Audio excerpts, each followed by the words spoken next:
Dis-moi, est-ce que tu peux nous parler de Harry et Meghan? Harry et Meghan. Donc Harry, on le rappelle, c'est le fils de Charles, là, le deuxième fils, voilà qu'on voit.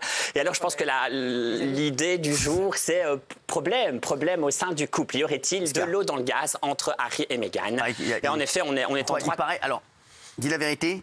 Il paraît qu'ils n'ont plus de relations sexuelles. Je ne suis pas dans la chambre à coucher. Mais c'est toi qui l'as dit aux équipes, arrête un peu. T'as dit ken plus. Il ken plus. Ouais. Il kennerait moi, en tout cas. Ce qui ne ken plus du tout, je n'irai pas jusque-là. Il paraît qu'il kennerait moi. Oui. Comment tu sais, toi? Il y a quand même des signes avant-coureurs qui nous laissent présager qu'elle est apparue plusieurs fois sans son alliance. Non. Voilà, c'est une première piste. Alors, vous allez dire, oui, peut-être elle a fait du bowling. Peut-être elle a fait du bowling, oui, en effet. Il voyage de plus en plus seul. Non, jure. On sait que cet été, il s'est rendu une fois au Japon et une fois en Afrique du Sud. Il était seul, elle ne l'accompagnait pas. Non. Ce qui est quand même assez rarissime. Il a fauté? On ne sait pas pourquoi il a demandé, en effet, pour partir. Dans un des voyages, il a emmené son fils, Archie. Il n'a pas une meuf, non, je n'irai pas jusque-là. Mais il y a aussi... parlait d'une certaine Danielle Moreau. Ah oui. On l'aurait vu du côté de Royan cet été, celui-là. Non, il n'a pas de meuf. On ne sait pas s'il a une meuf. Est-ce qu'il pourrait avoir une autre meuf où il se fait cramer direct? Non, je pense que vraiment, il se ferait comme tu dis, cramer. Il se ferait cramer direct, oui.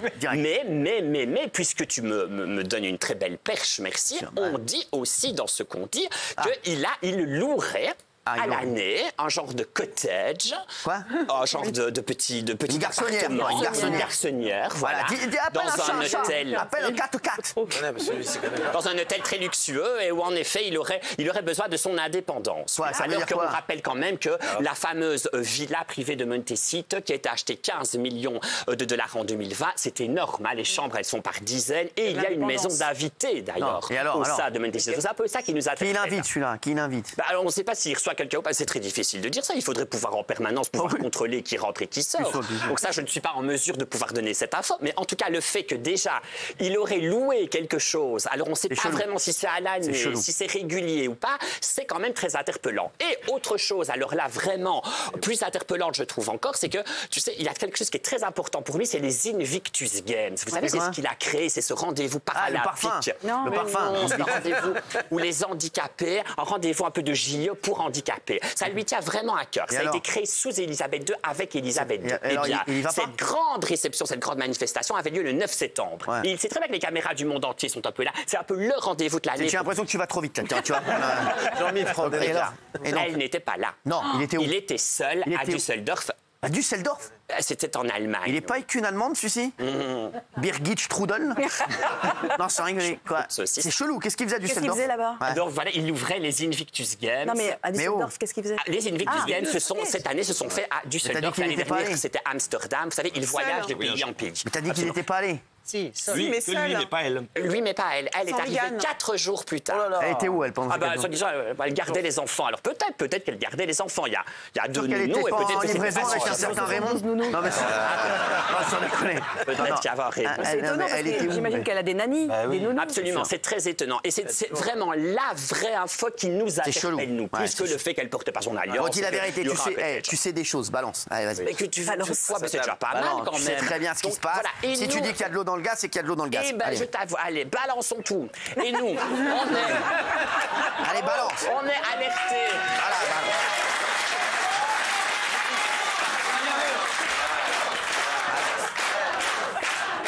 Ce qui nous interpelle surtout, c'est l'entourage de Pras. Laissez-le parler, il va tout balancer. Dans l'entourage d'Harry et Meghan, on ne dit pas grand-chose. Voilà. Mais quand on va creuser du côté de Oprah Winfrey, vous savez, la si grande copine, la papesse de la révélation, qui a accouché Meghan et toutes les révélations qu'elle a eues dans l'Amérique. C'est elle qui l'a accouché? Oui, en tout cas, tout ce qu'elle avait à dire. C'est une métaphore, oui.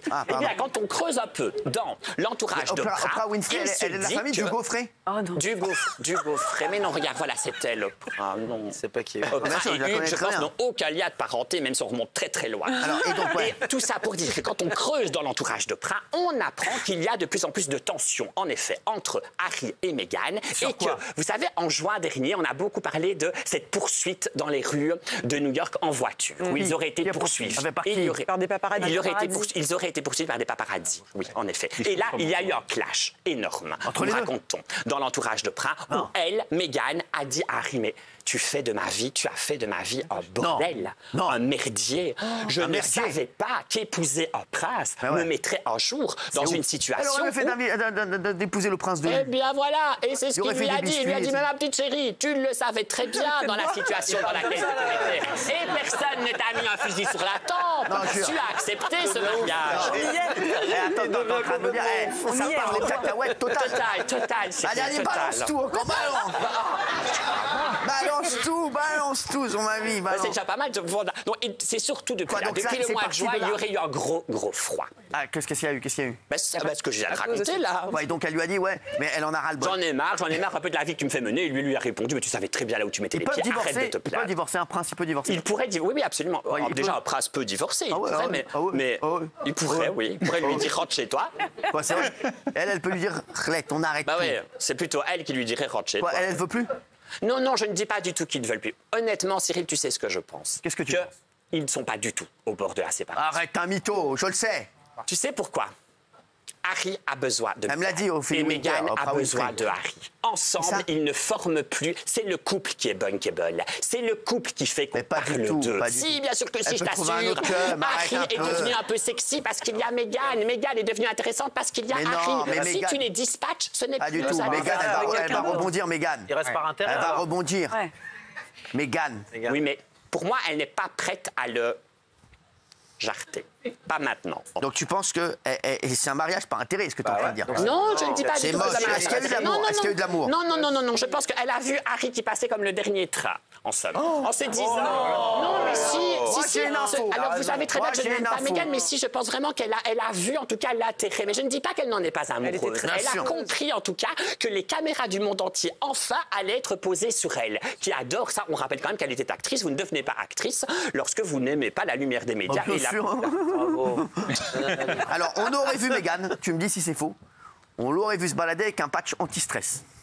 Là, cette info, tu l'avais pas. Si, c'est vrai. Alors, plus de bagues et un patch anti-stress. Qu'est-ce que ça veut dire? Ça veut dire qu'elle sera un peu stressée. Et donc, qu'est-ce qu'elle a mis? Patch anti-stress. Oui. Pourquoi? Pour déstresser. Pourquoi elle stresse? C'est le commissariat. Parce qu'il l'énerve. C'est vrai qu'il paraît qu'il l'énerve. Qu'est-ce qu'il lui dit? En même temps, lui, il a tout le temps les mains moites en permanence. Et lui aussi, il multiplie les signes, lui aussi. Pourquoi il a les mains moites comme ça? Il se gratte les yeux ou quoi? Il est tout. C'est élégant. Non, en permanence.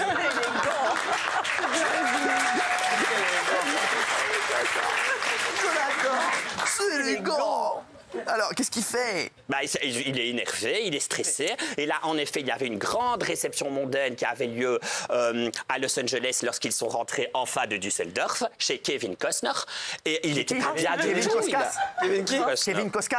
Oui. Kevin Costner, l'acteur. Bodyguard. Oui, merci. Bodyguard. Oui, voilà. Il a fait une fête, Kevin? Oui, il a remis un prix.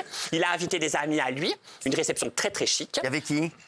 Il y avait tout le monde. Il y avait Brad Chiche. Non, il n'y avait pas Brad Chiche. Il y avait l'entourage de Harry et Meghan. Vous savez, tout l'entourage un peu américain. Katy Perry. Il y avait Clint Eastwood. Clint Eastwood. Non, il y avait pas. Je ne sais pas qui c'est, moi. Tu connais pas Clint Eastwood? Non. Attends. Quoi? Géraldine? Non, Bertrand, vous êtes extraordinaire, mais vous avez un seul défaut, c'est que vous avez toujours détesté ce couple. Ouais, on a l'impression que vous voulez depuis le début qu'ils se séparent. Exact. Moi, je les adore, je suis sûre qu'ils s'adorent. Évidemment, ils ont beaucoup de pression. On a presque l'impression que la royauté a envie qu'ils se séparent pour prouver qu'ils avaient raison. Ouais. Et est-ce que vous n'êtes pas un peu sous emprise de cette royauté? T'es sous emprise, c'est un tarbat. Alors, moi, j'ai tenté,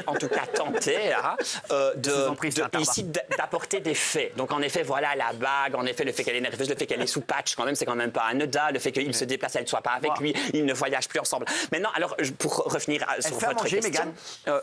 elle n'a pas besoin, non, elle ne fait pas à manger. C'est sûr, c'est vrai. Elle ne fait pas mkhamor, slatajidette, tout ça, rien.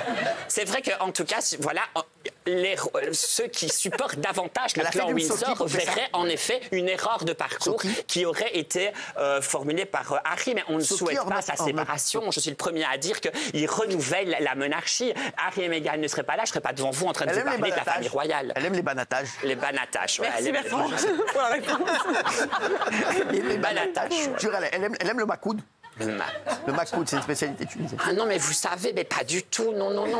Mégane, c'était matcha, c'est régime permanent, c'est légumes, c'est le café que l'on boit à la paille, le café au soja. Pourquoi on le boit? Merguez, non, jamais. Quoi, merguez? Jamais de merguez? Non, jamais de merguez. Non, c'est Même des pas un petites sandwich merguez avec salades. ça? Rien. Shay. Dis Shay. Shay. Maintenant. Shay. Oui. Oui, Bertrand, j'ai une question. Est-ce qu'Harry ne devient pas encombrant pour Meghan, dont on dit qu'elle veut se lancer en politique aux États-Unis, sénatrice de Californie, puis éventuellement la Maison-Blanche? Est-ce qu'il ne faut pas le virer pour ça? Moi, j'y crois vraiment. Ça fait plusieurs mois que je dis ici qu'elle veut faire de la politique, Meghan, et qu'elle veut devenir sénatrice. Alors pourquoi est-ce qu'elle le virerait? Non, je pense vraiment que c'est l'offre qui a rencontré la demande. Ils ont besoin l'un de l'autre. Maintenant, ce que je crois, c'est que de son côté à lui, il y a une part de souffrance. Quand on connaît un peu Harry, je vous assure que je le suis quand même depuis longtemps, on a vu une évolution quand même. Il est triste. Il est triste parce que il a tout perdu, Harry. Il a perdu son pays, il a perdu son éducation, il a perdu ses amis, il a perdu son domicile. On rappelle que depuis qu'on lui a repris Frogmore Cottage, il n'a même plus un pied à terre. Mais maintenant, il est exilé américain. Ce sont les exilés de Buckingham. Et ils n'ont plus rien depuis qu'on a retiré Frogmore Cottage. Il y a un autre pavillon, mais c'est une bicoque qui est, je vous assure, qui est